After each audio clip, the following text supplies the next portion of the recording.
આજના આ લેક્ચરની શરૂઆત કરીએ એ પહેલા અગાઉના લેક્ચરની વાત કરીએ તો જેની અંદર આપણે શું અભ્યાસ કર્યો હતો તો કે ભાઈ ચોકડી ગુણાકારની રીતે કઈ રીતે ઉકેલ મેળવી શકાય એના ઘણા બધા એક્ઝામ્પલ જોયા હતા એનું વધુ એક ઉદાહરણ જોઈ રીતને એક વખત પુનરાવર્તિત કરી અને નવી રીતના દાખલાઓ તરફ આગળ વધવું છે. અહીંયા મને એક રકમ આપેલી છે કે 8x 5y 9 અને 3x 2y 4 નો ઉકેલ ચોકડી ગુણાકારની રીતે મેળવો. અહીંયા આપણે સ્પષ્ટ લખ્યું છે કે કઈ રીતે ઉકેલ મેળવવાનો છે, ચોકડી ગુણાકારની રીતે ઉકેલ મેળવવાનો છે. આપણે શું કરીશું તો ચોકડી ગુણાકારની રીતે ઉકેલ મેળવવાનો હોય તો સૌપ્રથમ સમીકરણને પ્રમાણિત સ્વરૂપે ફેરવો. 9 ને આ બદલાવી -9 0. અહીંયા જોઈએ 3x 2y 4 0. ચલો હવે આપણે શું કરીશું a1 a2 b1 b2 વગેરેને નક્કી કરીશું. એટલે કે a1 ની વેલ્યુ b1 અને c1 a2 b2 અને c2 દરેક વિદ્યાર્થી પોતે જાતે લખવાનો ટ્રાય કરશે કે a1 b1 b2 c2 કઈ રીતે લખી શકાય. તો ખાસ આપણે જાતે એની પ્રેક્ટિસ કરવી છે. તો હું a1 બરાબર શું કહી શકું તો x નો સહગુણક કેટલો છે 8. તો a1 બરાબર કેટલા આવશે 8. b1 એટલે 5 અને c1 એટલે -9. a2 કેટલા 3, b2 કેટલા 2 અને c2 કેટલા -. હવે આપણે શું કરી શકીએ x y અને 1 x ના છેદમાં શું આવે b1 b2 c1 c2 y ના છેદમાં શું આવે c1 c2 અને a1 a2. અહીંયા શું આવશે a1 a2 અને b1. હવે આપણે એની જગ્યાએ કિંમત મૂકીએ તો x b1 b2 ની જગ્યાએ 5 અને 2 c1 c2 ની જગ્યાએ -9 અને -4 y એમના એમ જ -9 4 અને a1 a2 ની જગ્યાએ શું આવશે તો કે a1 a2 ની જગ્યાએ આપણે લખીએ તો 8 અને 3 1/8 અને 3 5 અને 2 b1 b2 એટલે શું આવશે 5 અને 2. ચલો ક્લિયર. અહીંયા વેલ્યુ આવશે 5. હવે એનું આપણે સાદું રૂપ આપવું છે. જોઈએ આપણે x y ચલો લખીએ અહીંયા 5 ચોક અહીં જે લખી દે ને 5 ચોક 20 કંપનીનું -9 દુ 18 9 દુ 18 y એમના એમ જ 9 તરી 27 વચ્ચે માઈનસ અને 8 ચોક 32. એક એમના એમ જ 8 દુ 16 અને -5 તરી 12. 8 દુ 16 અને 5 તરી 15 વચ્ચે કંપનીનું માઈનસ છે. અહીંયા જોઈએ x -20 એમના એમ જ પણ minus minus plus 18 minus plus 18 -27 plus 32 -27 plus 32 16 minus 16 minus.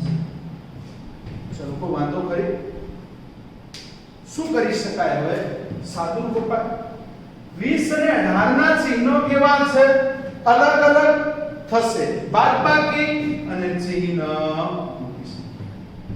27 અને 32 કેટલા વધશે 5 પણ કેવા પ્લસ કે મોટી સંખ્યા કેવી છે પ્લસ 16 માંથી 15 જાય એટલે 1 a બરાબર b બરાબર c તો x upon -2 is equal to 1 અને y upon 5 is equal to 1. x બરાબર -2 અથવા y બરાબર 5. અહીંયા આપણને ઉકેલ મળી ગયો કે ભાઈ ઉકેલ xy બરાબર -2 અને 5. ચલો ક્લિયર. તો આ પ્રકારનો કોઈ પણ દાખલો હશે તો આપણને આવડશે. હવે આપણે અગાઉ પહેલા પણ ભણી ચૂક્યા હતા, ફરીથી એને યાદ કરીએ કે ભાઈ કોઈ પણ સમીકરણ વિશેની વાત આપણને આપેલી છે તો એને હું અહીંયા લખું છું કે ભાઈ a1/a2 is equal to b1/b2 is equal to c1/c2 હોય તેના ઉપરથી શું કહી શકાય કે a1/a2 is equal to b1/b2 is equal to c1/c2 હોય તો એના ઉપરથી હું ચોક્કસ કહીશ કે સમીકરણ એક તો સુસંગત છે. કેવા છે? સુસંગત છે. કહી શકાય કે ના કહી શકાય? તો કે સમીકરણ સુસંગત છે એમ કહી શકાય. અને સમીકરણનો આલેખ એટલે કે સમીકરણને અસંખ્ય ઉકેલો છે. કેટલા ઉકેલો છે? અસંખ્ય ઉકેલો છે. અને એનો આલેખ છે કે આલેખ કેવો મળે તો કે ભાઈ સંપાતી રેખાઓ મળે છે. એનો આલેખ કેવો મળે છે? સંપાતી રેખાઓ મળે છે જો આ પ્રકારની પરિસ્થિતિ હોય તો. બીજી વાત છે a1/a2 is equal to b1/b2 is not equal to c1/c2 તો સમીકરણ સુસંગત નથી. સમીકરણ કેવા છે? સુસંગત નથી. સમીકરણને ઉકેલ શક્ય નથી. અને ત્રીજી વાત, આલેખ પૂછવામાં આવે તો કેવો મળે છે? સમાંતર રેખા. આલેખ કેવો મળે છે? સમાંતર રેખાઓ મળે છે. આ પહેલી કન્ડિશન, આ બીજી કન્ડિશન અને ત્રીજી કન્ડિશન છે a1/a2 is not equal to b1/b2 is not equal to c1/c2. છેલ્લું હોય કે ન હોય પણ ખાસ આપણે આના ઉપર ધ્યાન આપવાનું જો આ પ્રકારની પરિસ્થિતિ હોય તો સમીકરણ સુસંગત છે. કેવા છે? સુસંગત છે. સમીકરણને અનન્ય ઉકેલ છે. કેવા ઉકેલ છે? અનન્ય ઉકેલ છે. અનન્ય ઉકેલ એનો મતલબ કે એક અને માત્ર એક જ ઉકેલ મળે છે. અને એનો આલેખ કેવો મળે તો એનો આલેખ મળે છે છેદતી રેખાઓ મળે છે. કેવો આલેખ મળે છે? છેદતી રેખાઓ મળે છે. તો આ વસ્તુ ખાસ ધ્યાન રાખવાની છે. આના ઉપરના આપણે કેટલાક એક્ઝામ્પલ આવે છે એ એક્ઝામ્પલોની ગણતરી કરીશું એટલે આપણા મગજમાં એના વિશેનો કોન્સેપ્ટ છે એ વધુ ક્લિયર થશે. તો પહેલા પોઝ કરીને દાખલો ગણી લઈએ.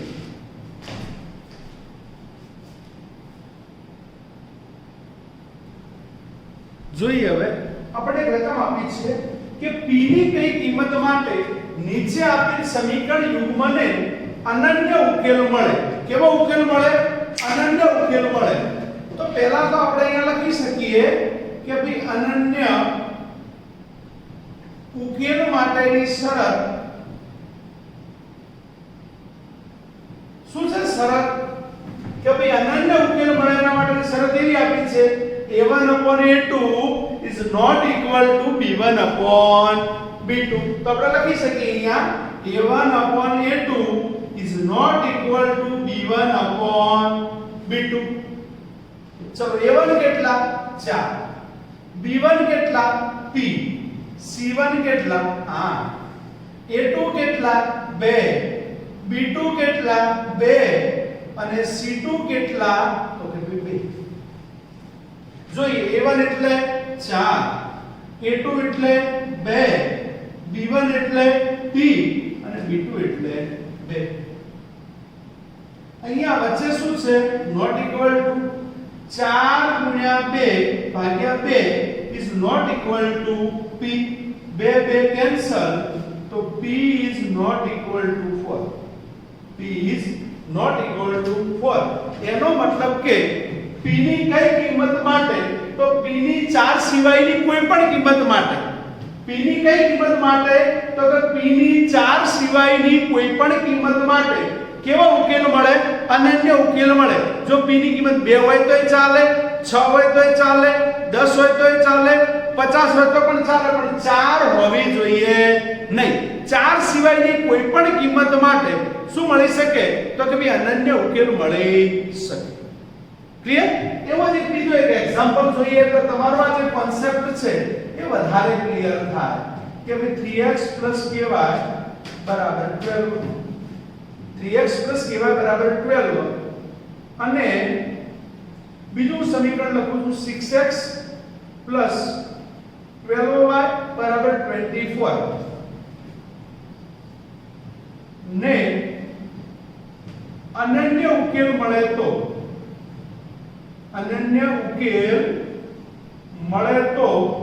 કે પછી हम ખાલી જગ્યા આપેલી છે મળે તો કે શું કે કેટલા આ ટાઈપનો આપણને એક પ્રશ્ન આપી દીધો છે કે અનન્ય ઉકેલ મળે તો કે કેટલા ચલો આપણને ક્વેશ્ચન આપે છે ઉકેલ કેવો મળે છે અનન્ય ચલો અનન્ય ઉકેલની શરત શું છે કે ભાઈ અનન્ય ઉકેલ માટેની શરત કેવા ઉકેલ માટેની અનન્ય ઉકેલ માટેની શરત શું છે આપણી જોડે મને તમને બધાને ખબર છે a1 upon a2 is not equal to b1 upon b2 તો a1 કેટલા 3 b1 કેટલા k c1 કેટલા 12 a2 કેટલા 6 b2 કેટલા 12 અને c2 કેટલા 24 a1 ની જગ્યાએ મૂકીએ 3 a2 ની જગ્યાએ મૂકીએ 6 not equal to b1 ની જગ્યાએ k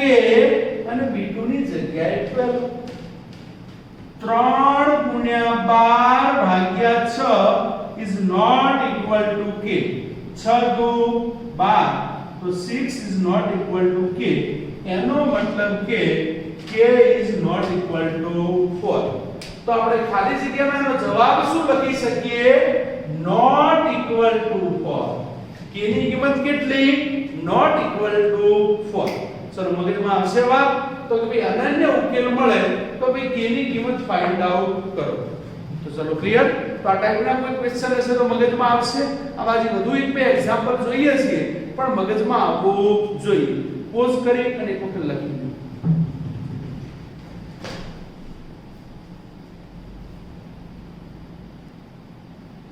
જોઈએ આ રીતના વધુ એક એક્ઝામ્પલ કે ભાઈ પહેલા રકમ વાંચીએ કે p ની કઈ કિંમત માટે નીચે આપેલ સમીકરણ યુગ્મને ઉકેલ ન મળે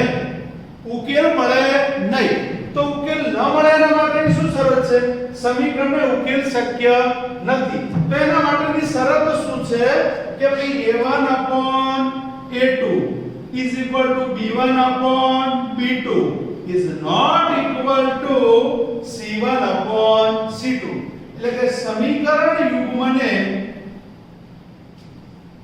ઉકેલ ના મળે તેની શરત શું હતી તો એની શરત છે a1 upon a2 is equal to b1 upon b2 is not equal to c1 upon c2 અને આપણે ખાસ યાદ રાખવું પડશે ચલો જોઈએ હવે a1 ની વેલ્યુ કેટલી 4 b1 p અને c1 5 a2 2 b2 12 અને c2 ની વેલ્યુ પણ કેટલી મુખ્ય કિંમત 4 ભાગ્યા 2 બરાબર b1 ની જગ્યાએ p ભાગ્યા 2 is not equal to 5/2 આ બંનેને સરખાવીએ તો 4 ભાગ્યા 2 બરાબર p/2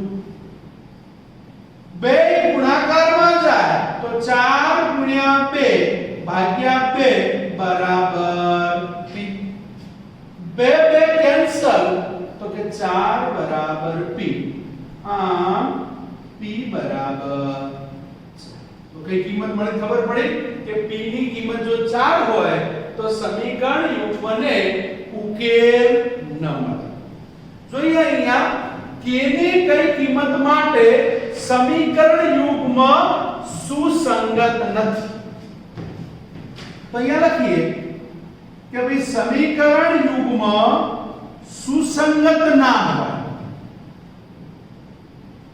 તે માટેની શરત શું છે સમીકરણ યુગ્મ સુસંગત ના હોય એ માટેની શરત શું છે કે સુસંગત નથી એના માટેની શરત છે a1 upon a2 is equal to b1 upon b2 is not equal to c1 upon c2 તો અહીંયા લખી શકીએ a1 upon a2 is equal to b1 upon b2 is not equal to c1 upon c2.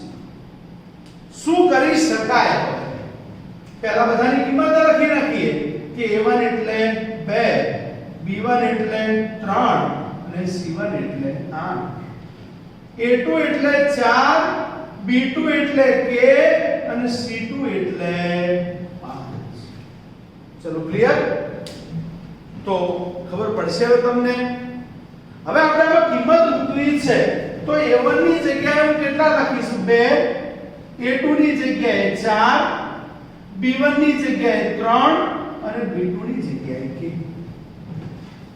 Not equal to c1 ની જગ્યાએ 8 અને c2 ની જગ્યાએ 5. શું થશે હવે?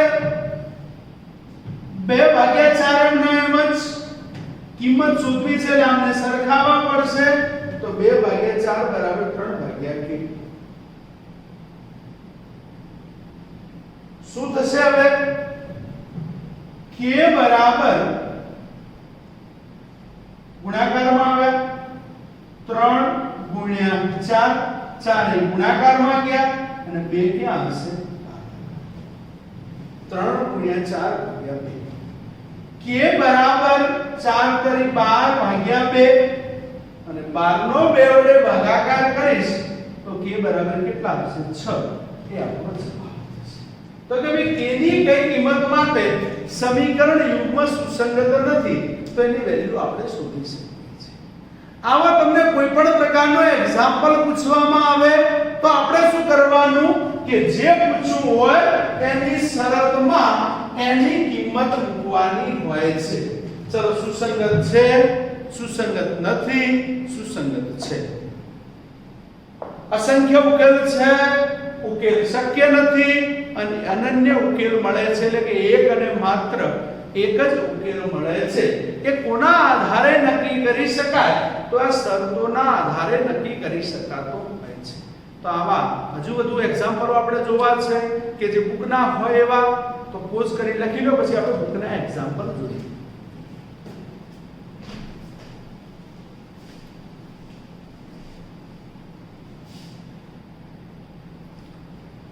જોઈએ વધુ એક એક્ઝામ્પલ કે નીચેના સુરેખ સમીકરણ યુગ્મને a અને b ની કઈ કિંમત માટે અનંત ઉકેલો છે?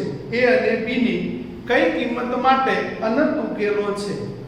જો બેટા અહીંયા જે તમને એક્ઝામ્પલ આપવામાં આવ્યો છે એ કોઈ એટલો બધો સરળ પણ નથી અને એટલો બધો અઘરો પણ એક્ઝામ્પલ નથી.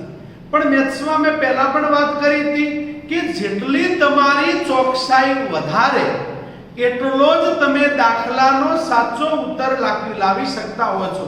ભાઈ ચોકડી ગુણાકાર એટલે દુનિયાના આ છેડાથી બીજા છેડા સુધી જાઓ તો ચોકડી ગુણાકાર નથી બદલાતા, એની રીત નથી બદલાતી.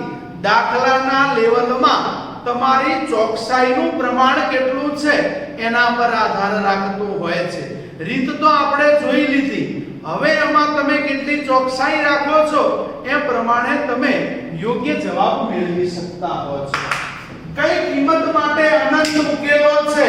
તો અનંત ઉકેલોની શરત શું? a1 a2 b1 b2 c1 c2. કારણ કે અસંખ્ય ઉકેલો એ જ શું થાય? અનંત ઉકેલો. અહીંયા ઉકેલો મળે 0 અને અહીંયા ઉકેલ કેટલા મળે છે? 1 મળે છે. ત્યાં અનંત ઉકેલો 1 અને 0. ક્લિયર? તો આપણે અનંત ઉકેલો માટેની શરત શું છે? તો કે ભાઈ અનંત ઉકેલો માટેની શરત સાહેબ આવી છે કે a1 a2 b1 b2 c1 c2. ચલો એની કિંમત મૂકીએ. a1 કોને કહેવા, b1 કોને કહેવા, c1 અને c2. તો પહેલા તો આને પ્રમાણિત સ્વરૂપમાં ફેરવી દઈએ. 2x 3y 7 બરાબર 0. અહીંયા જોઈએ તો a b x a by અને માઈનસ કૌંસમાં 3a b 2 is equal to 0. બંને સમીકરણો લખી દીધા છે. ચલો a1 ની કિંમત મારે ડાયરેક્ટ લખવી છે a1 એટલે આપડા 2 a2 એટલે a b b1 એટલે 3 b2 એટલે a b c1 એટલે -7 અને -3a b minus 3a b minus 2. Sir આપણે કિંમત તો લખી નાખી, કિંમત પણ મૂકી દીધી, બરાબર કે ભાઈ અહીંયા ફરીથી આપણે લખવું જોઈએ છે -7 અને અહીંયા લખીએ છીએ 3a b minus. ચલો ક્લિયર? હવે આપણે શું કરી શકીએ? આપણે પહેલા પણ વાત કરી હતી કે a બરાબર b બરાબર c, a બરાબર b બરાબર c આપેલા છે તો બંનેને વારાફરતી અલગ અલગ સરખાવી દો. તો હું આવું લખી શકું કે 2/a b બરાબર -7 3a b minus 2. અહીંયા જોઈએ તો આને પણ એની સાથે સરખાવો કે 3/a b બરાબર -7 3a b minus. અહીંયા માઈનસ માઈનસ કેન્સલ, આને આ બાજુ લાવીએ તો 2 નો ગુણાકાર કોની સાથે થશે? તો આપણે કહીએ કે ભાઈ 2 નો ગુણાકાર 3a b minus 2 અને 7 નો ગુણાકાર કોની સાથે થશે? a b સાથે. એકબીજાનો સામસામે ગુણાકાર કરીએ, આનો ગુણાકાર એની સાથે, એનો ગુણાકાર આની સાથે. ચલો હવે શું થશે? તો કે 2 તરી 6 પ્લસ 2b અને 2 દુ 4 બરાબર 7a minus 7. બધાને બરાબર ની આ બાજુ લાવીએ તો 6a એમના એમ જ, 2b એમના એમ જ, -4 પણ એમના એમ જ, -7 અને 7 ની આ બાજુ આવે પ્લસ બરાબર છે. જોઈએ હવે 6 અને 7 બંનેના ચિહ્નો કેવા? અલગ અલગ. જ્યારે જ્યારે ચિહ્નો અલગ અલગ હોય તો આપણે શું કરતા હોઈએ છીએ? તો બાદબાકી કરતા હોઈએ છીએ. તો 6 અને 7 ની બાદબાકી થાય એટલે -a આવે. અહીંયા જોઈએ 2b અને 7b, 2b નું ચિહ્ન પણ પ્લસ, 7b નું ચિહ્ન પણ પ્લસ. તો 2b અને 7b નો શું થાય? સરવાળો એટલે જવાબ આવશે 9b. 4 એકલા -4 એમના એમ બરાબર 0. આપણને એક સમીકરણ મળી ગયું. -a + 9b - 4 બરાબર છે. અહીંયા પણ એની same process, minus minus cancel, 3 નો ગુણાકાર 3a + b - 2 સાથે, 7 નો ગુણાકાર a + b સાથે, એકબીજાના ક્રોસમાં ગુણાકાર. 3 અંદર કૌંસમાં ગુણીએ એટલે 9a, 3 નો ગુણાકાર b સાથે એટલે 3b, 3 નો ગુણાકાર 2 સાથે એટલે -6, 7 નો ગુણાકાર a સાથે એટલે 7a, 7 નો ગુણાકાર b સાથે એટલે 7b.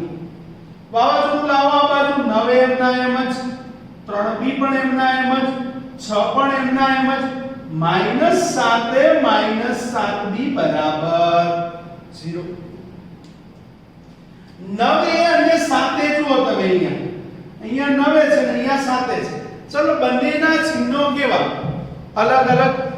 જ્યારે જ્યારે ચિહ્નો અલગ અલગ હોય એટલે આપણે શું કરીએ છીએ? બાદબાકી.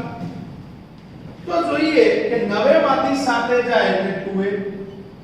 3b અને 7b પણ જુઓ, એ બંનેના ચિહ્નો પણ કેવા? અલગ અલગ. ચિહ્નો અલગ અલગ હોય તો આપણે શું કરીએ છીએ? બાદબાકી. તો કે ભાઈ -4b -6 બરાબર 0. 2a - 4b - 6 બરાબર 0. અહીંયા હું 2 વડે સમીકરણને ભાગી દઉં. કેટલા વડે ભાગું છું? 2 વડે. તો a - 2b - 3 બરાબર 0.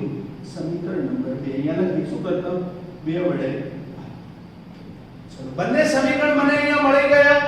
કયા કયા મળ્યા? -a + 9b - 4 બરાબર a minus 2b minus 3 બરાબર 0 આ સમીકરણ 1 અને આ સમીકરણ 2 ચલો હવે આપણે તો શોધવું છે શું a અને b ની કિંમત તો a અને b ની કિંમત કોઈ પણ રીતે શોધી શકાય તો હું તો અહીં સીધે સીધું કહી દઉં કે સમીકરણ 1 અને સમીકરણ 2 નો સરવાળો કરતા ચલો સરવાળાની વાત કરી એટલે મેં કઈ રીતનો ઉપયોગ કર્યો લોભની રીતનો ઉપયોગ કર્યો અહીંયા એવું કોઈ ફિક્સ નથી કે તમારે કઈ રીતનો ઉપયોગ કરવો પણ મેં કઈ રીતનો ઉપયોગ કર્યો લોભની રીતનો કોઈ ચોકડી ગુણાકારની રીતે પણ ગણી શકે અને કોઈ આદેશની રીતે પણ ગણી શકે એનાથી કોઈ વાંધો છે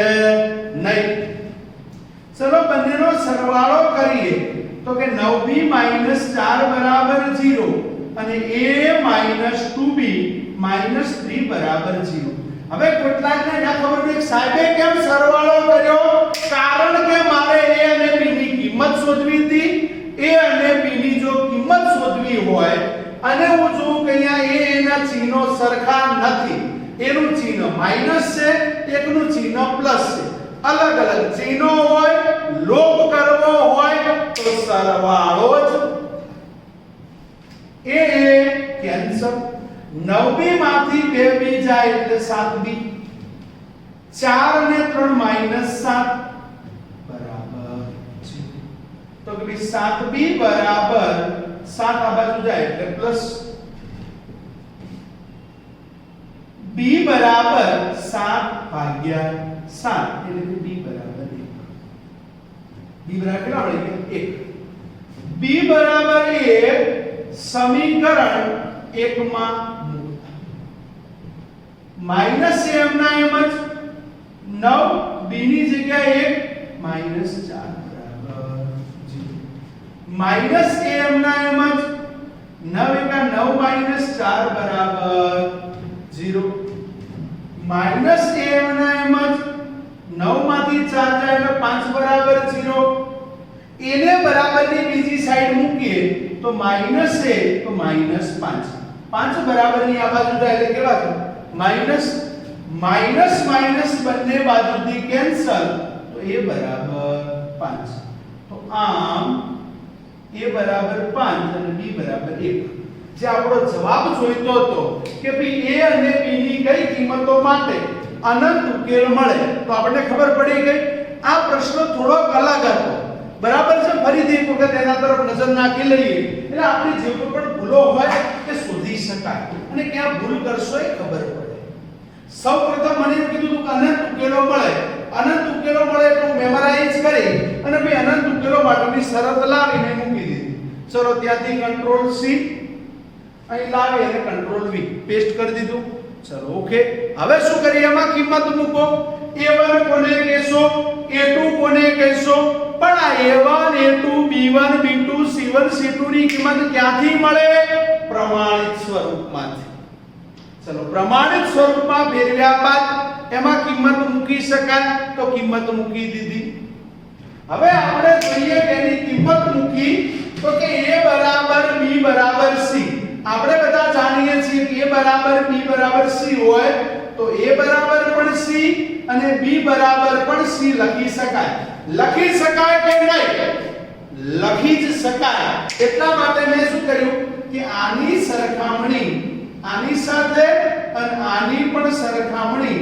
એની સાથે કરવામાં આવી બંનેની સરખામણી કરી એટલે a અને b વાળા મને બે અલગ અલગ સમીકરણો મળ્યા બંને સમીકરણો મળ્યા બાદ જ્યારે મારી જોડે બે સમીકરણો હોય અને એના ઉપરથી કોઈ ચલની કિંમત શોધવાની હોય તો હું કઈ રીત વાપરી શકું તો કે આલેખની રીત વાપરી શકું આદેશની રીત વાપરી શકું ચોકડી ગુણાકારની રીત વાપરી શકું અને લોભની રીત પણ વાપરી શકું આ ચારેય રીતોમાંથી મારે નક્કી કરવાનું કે મારે કઈ રીત વાપરવી પડે પણ પહેલા પણ મેં કીધું હતું કે સૌથી સહેલામાં સહેલી રીત કઈ લોભની રીત એટલે આપણે કઈ રીતનો ઉપયોગ કર્યો લોભની રીતનો ઉપયોગ કર્યો લોભની રીતમાં એક ચલની કિંમત મળી મળેલા ચલની કિંમતને બીજા સમીકરણમાં મૂકી બીજા સમીકરણમાં મૂકી તો બંને ચલની કિંમત મળી ગઈ એટલે a અને b ની કિંમત મળી ગઈ કે a અને b ની કઈ કિંમતો માટે તો કે a બરાબર 5 અને b બરાબર આપણને કેટલા મળ્યા 1 ઓકે પોઝ કરીને એક વખત લખી લો